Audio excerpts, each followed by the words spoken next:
Hey everyone, and welcome to Already Cancelled. I am Peter, that is Tara, and we are going to talk about the Twilight Zone, Season 1, Episode 15. It's called I Shot an Arrow into the Air. So, full spoilers for the episode, as always. So, you remembered this one, right? Yeah, I did.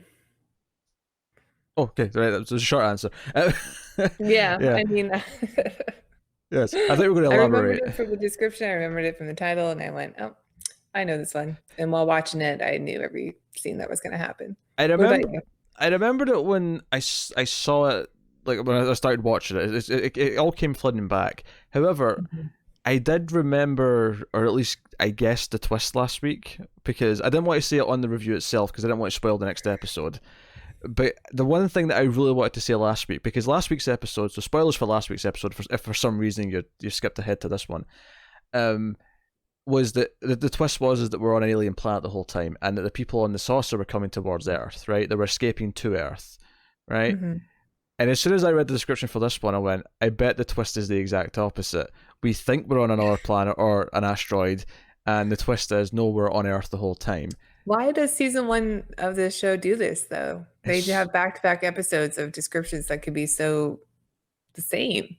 it's so weird because it's at least the second time this has happened where we've read the description for the next one and went, I feel like this is very similar to the one we just watched. Like it's happened Yeah. a couple of times, which isn't to say that either episode is at fault on its own. It's just that it's weird putting them back to back.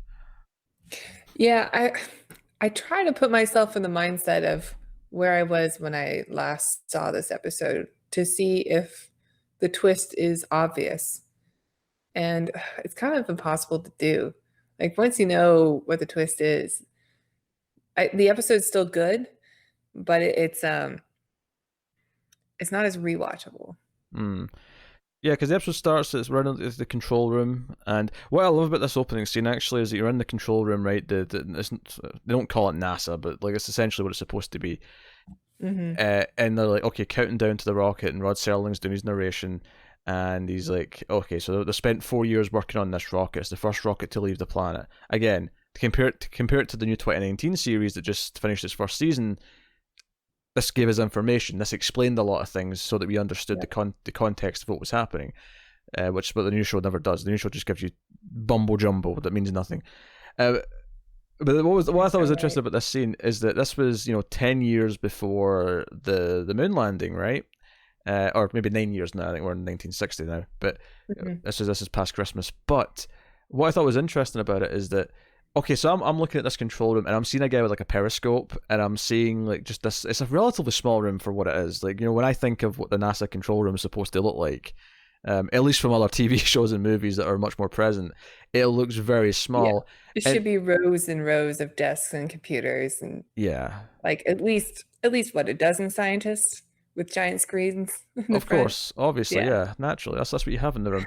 And you could say that it's just a budget thing, and I'm like, oh, maybe it could be, but I actually think it's not. I think this is like they just didn't necessarily know yet what it did Yeah. look like because like nowadays we are so used to so many movies that have been based around moon landings and rocket launches and or even just completely fictional NASA activity. We know what Mhm. the room's supposed to look like, and I wonder if in 1959 or 1960 now, where okay, obviously the space program was a thing and people were they were working on things and I don't know if they'd been to space yet. I can't remember the timeline as to when that first happened, but Yeah, I don't know. I don't think so. Like maybe it was like the beginning of the space race, but I think like the John Glenn stuff happened pretty at least a few years later than this, but I don't remember. yeah, yeah, I've seen the I'm sure right if I'm wrong, someone will let me know. yeah, I've seen the right stuff. So I mean, I just never remembered the dates or anything like that. Um, Hmm. but I don't think it was necessarily common knowledge, or even amongst like screenwriters who were maybe trying to research it, what this room looks like, or the scope of what the room is, or anything, right? And Right. I just thought that was kind of funny. This is Well, like we kind of experienced that with the first episode too, with the pilot, true, yeah. because they were talking about sending a man to the moon and how long that would take, the journey would take, and I think they were speculating like 2 weeks to get there or something. Like, well, yeah, I guess they just didn't know Yeah. yet. So it's just funny to see like them imagine this and sort of like work up, and it's not like a million miles away. Like they've got a general idea, I suppose, but Mhm. it's just kind of funny. No, it's fun to see that. It's fun to Yeah. see old future on So television.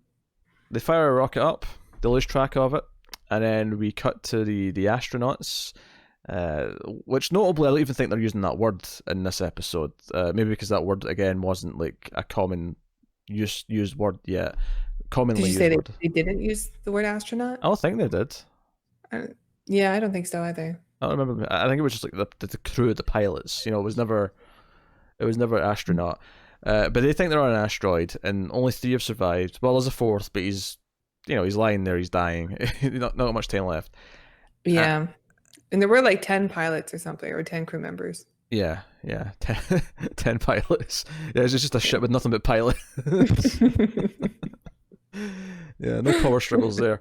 Um, and obviously, a lot of the episode is about the human element of this, where it's like fighting over how much water's left and how they should conserve things and do things turn violent and that kind of thing. That's what a lot of episodes. But there's a moment early on, and I'd already guessed what the twist was last week, but and I have seen this before a long time ago, and I was remembering as I was watching it. But the one line that stuck out to me early on, in this first little chunk when they're just here, is the leader looks up at the sun and says, "The sun's about the same size as it is on Earth. It's just like it." And I went, "This is the moment I think I'd guessed the twist if I didn't already read the description." Yeah, I was wondering that too. Like, would I have already guessed the twist if I didn't know it at that part? Because this moment's so on the It's so nose. Yeah, it's so obvious. it really is. Because then it's like, okay, oh, luckily, like the air's breathable. There's no radiation. And I'm like, aye, because you're in the desert. Yeah. So. Yeah,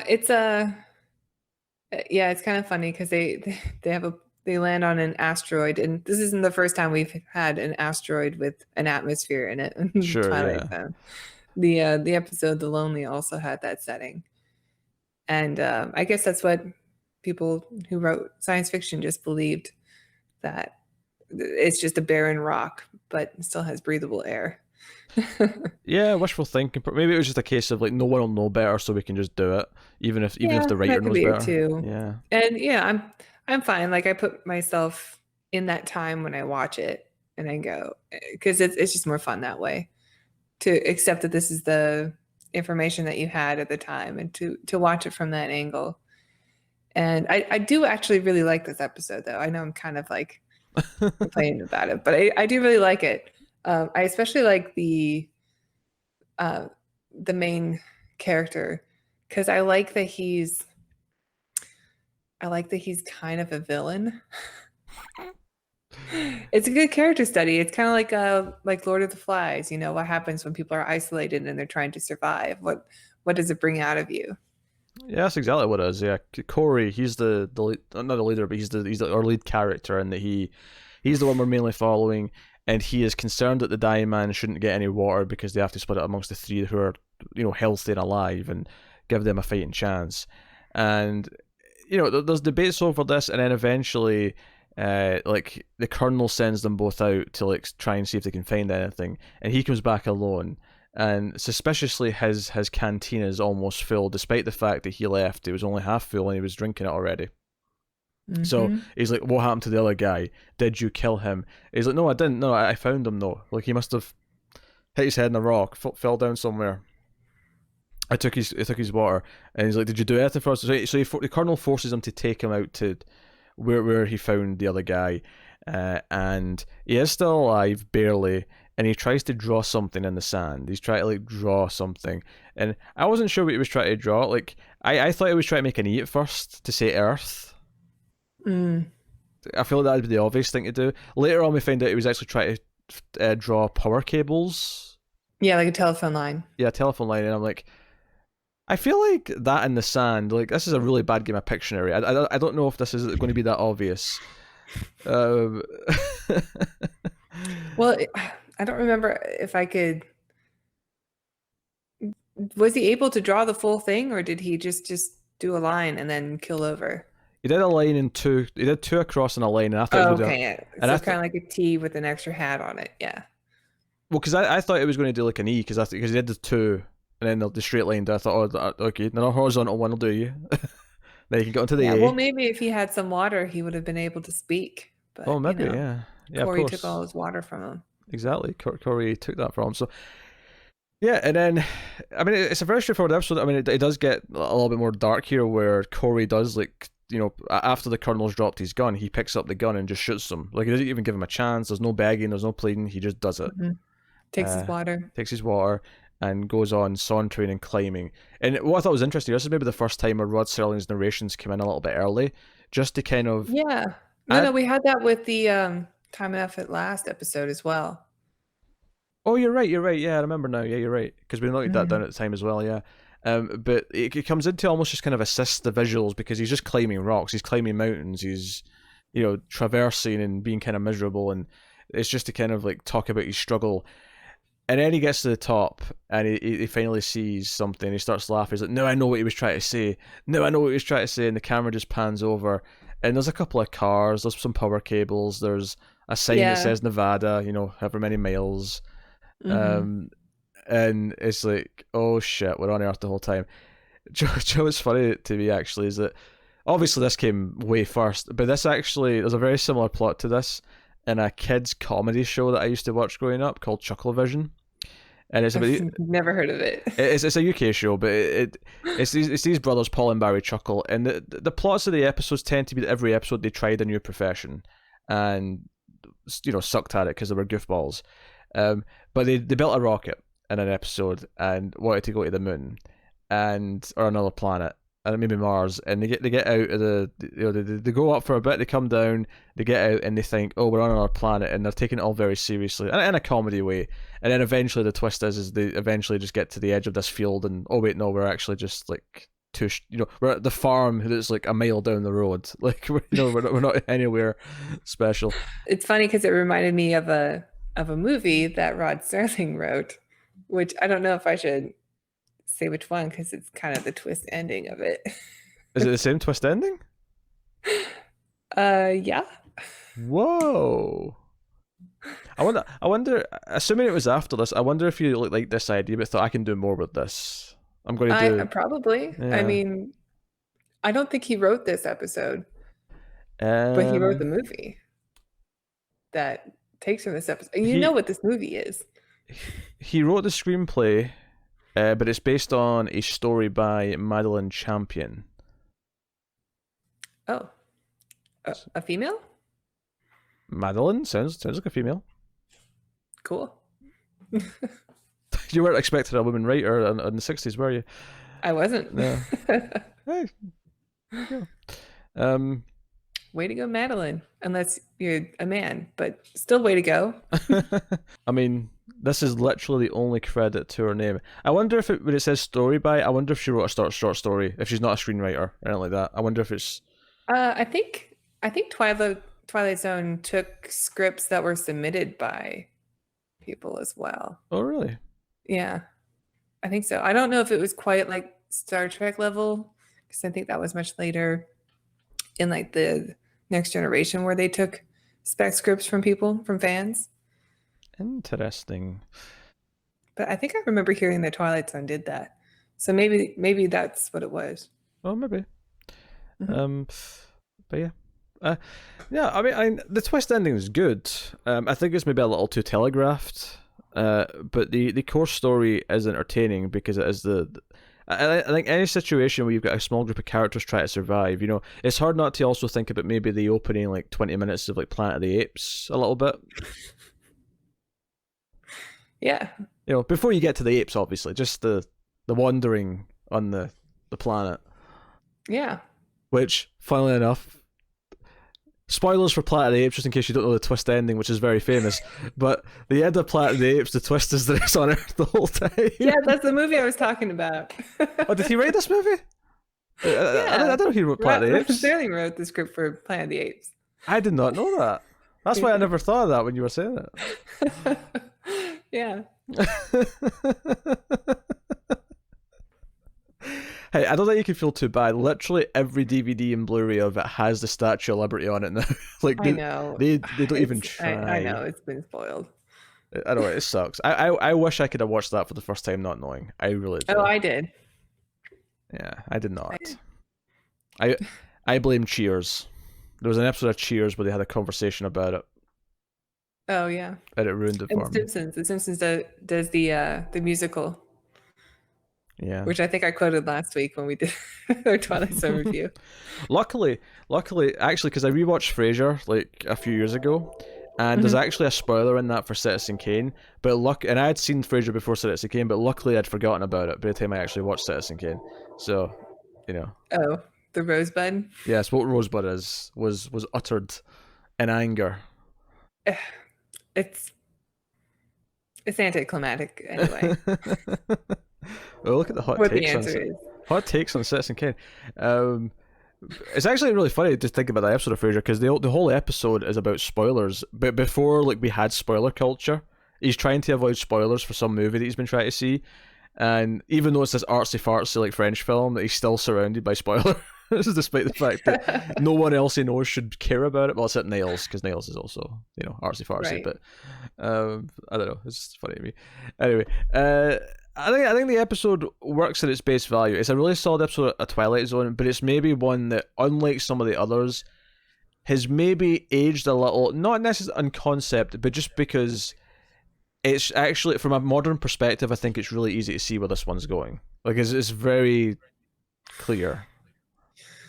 Yeah, that's why I was trying to think like at the time, would it have been a big shock when you were watching it? Or because we're watching it through the lens of 2019, post, the Twilight Zone influencing all those science fiction that we watch. I mean, I think even taking away the influences, I think one of the things that we have, admittedly, I think maybe general knowledge about basic like space and the way stars work and the way planets work and things like that might be more like commonly known, but I think the biggest thing it maybe has going against it is that there's been so many sci-fi movies since this, and not even ones that were inspired by Twilight Zone. Just that there's been so many movies set in space. There's been so many movies set on other planets, and between all those things, you kind of build up a set of rules that are consistent between all of them, right? Or most of Yeah, them, at least. that's true. And I think because we have this just ingrained into our brains as sci-fi fans, as soon as he says the sun's exactly like it is on Earth, we're like, see, if you gave me two suns, I'd be like, oh, this is definitely somewhere else. And you wouldn't have tricked me. Yeah, but I do like the scenario in order to tell the story of the three lead characters, or basically the two leads, right? Hmm. I like that the asshole is the one who wins, except that he's now carrying this burden. It's kind of similar to the ending of The Mist, right? Where he's just like, where now he has to live with this consequence. It's kind of similar. I mean, I'd say the difference with that is that in The Mist, it's not done out of spite. It's done out of like mercy, and it's right, but it's yeah. still done in a sense where if he had just not been selfish, then he would have things would have ended up okay for all of them who were alive still. Yeah, I mean, it's kind of it's about losing hope, and in this case, he didn't even believe in hope to begin with. He just wanted to try and He just was trying to survive. Yeah. He thought that he was doing what he needed to do to survive, But and instead he ended up killing everybody or killing at least two people. And if you listen to the Colonel no though, reason. like everyone would have been fine. Like the three of them would have been fine. They'd have found civilization, and that would have been it. They'd have been a little bit moody. Yeah, they'd be a little bit groggy and dehydrated, but they'd have gotten somewhere. Like, Yeah. Although I do have to question the because they'll lose track of the rocket right from the command center, and they're like, we don't know where it went. It's completely off like radar. All of our readings and our sensors and our monitoring equipment, and I'm like, it's still on Earth. How could you lose it? It's still on freaking Earth. I know. Did nobody in Nevada see it fall down? I mean, they sort of addressed it. They said because it wasn't because it hadn't left like the atmosphere for too long, that I guess the equipment is only used to, or the instruments are only used to measure outside of the atmosphere. Was that sort of brought up, or am I just making it up?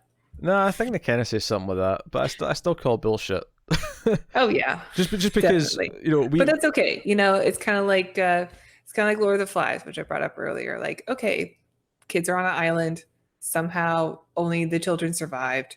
We're in this setup so that we can see what this brings out of humanity, what this brings out of people, and that's what this scenario is too. Yeah, Lord of the Flies changes quite considerably if they all have phones with internet access. Yeah, a lot of old stories do. Yeah, they'll be a lot more docile. They'll also ask for help. They'll call out for help, obviously, but one that I always like to think about is Die Hard. Die Hard is a completely different movie if like phones exist, like mobile phones exist in that movie. Yeah. Because so much of that movie is him trying to get to a radio to try and communicate for outside help.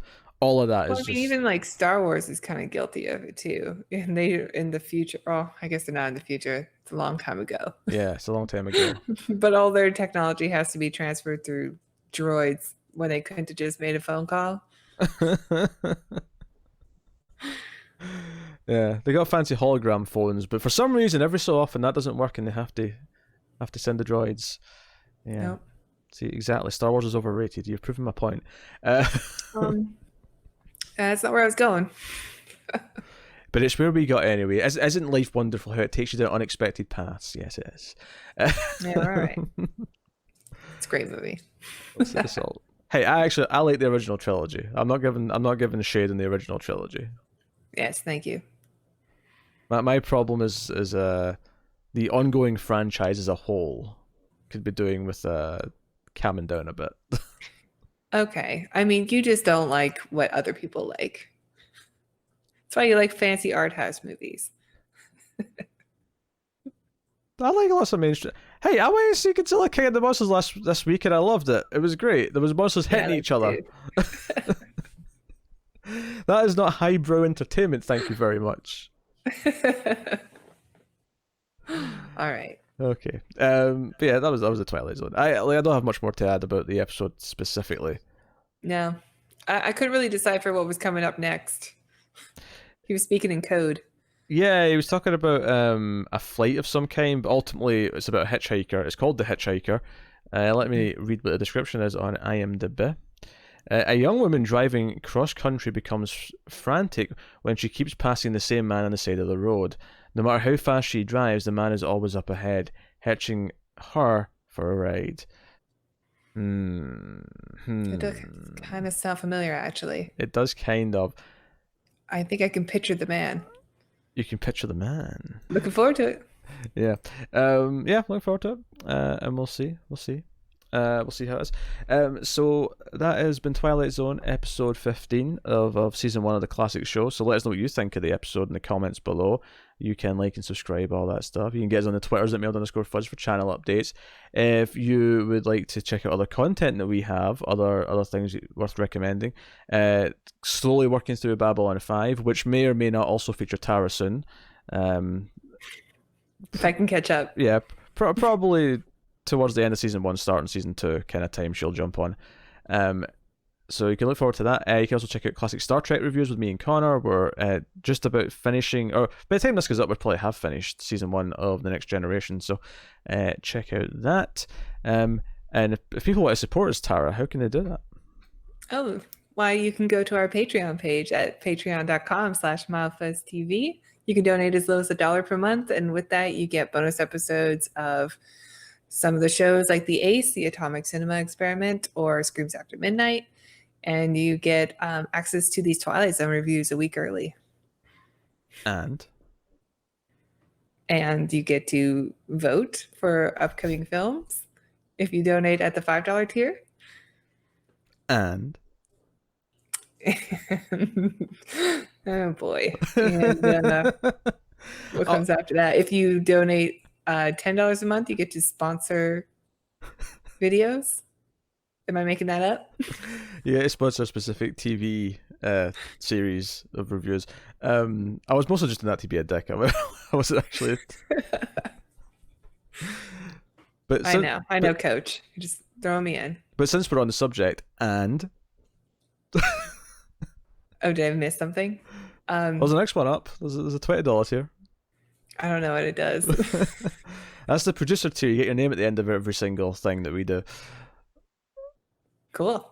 Yeah, there you go. Yeah, check it out. But yeah, that is us. So thank you very much for watching once again. We always appreciate it. Keep watching TV, guys, in the Twilight Zone.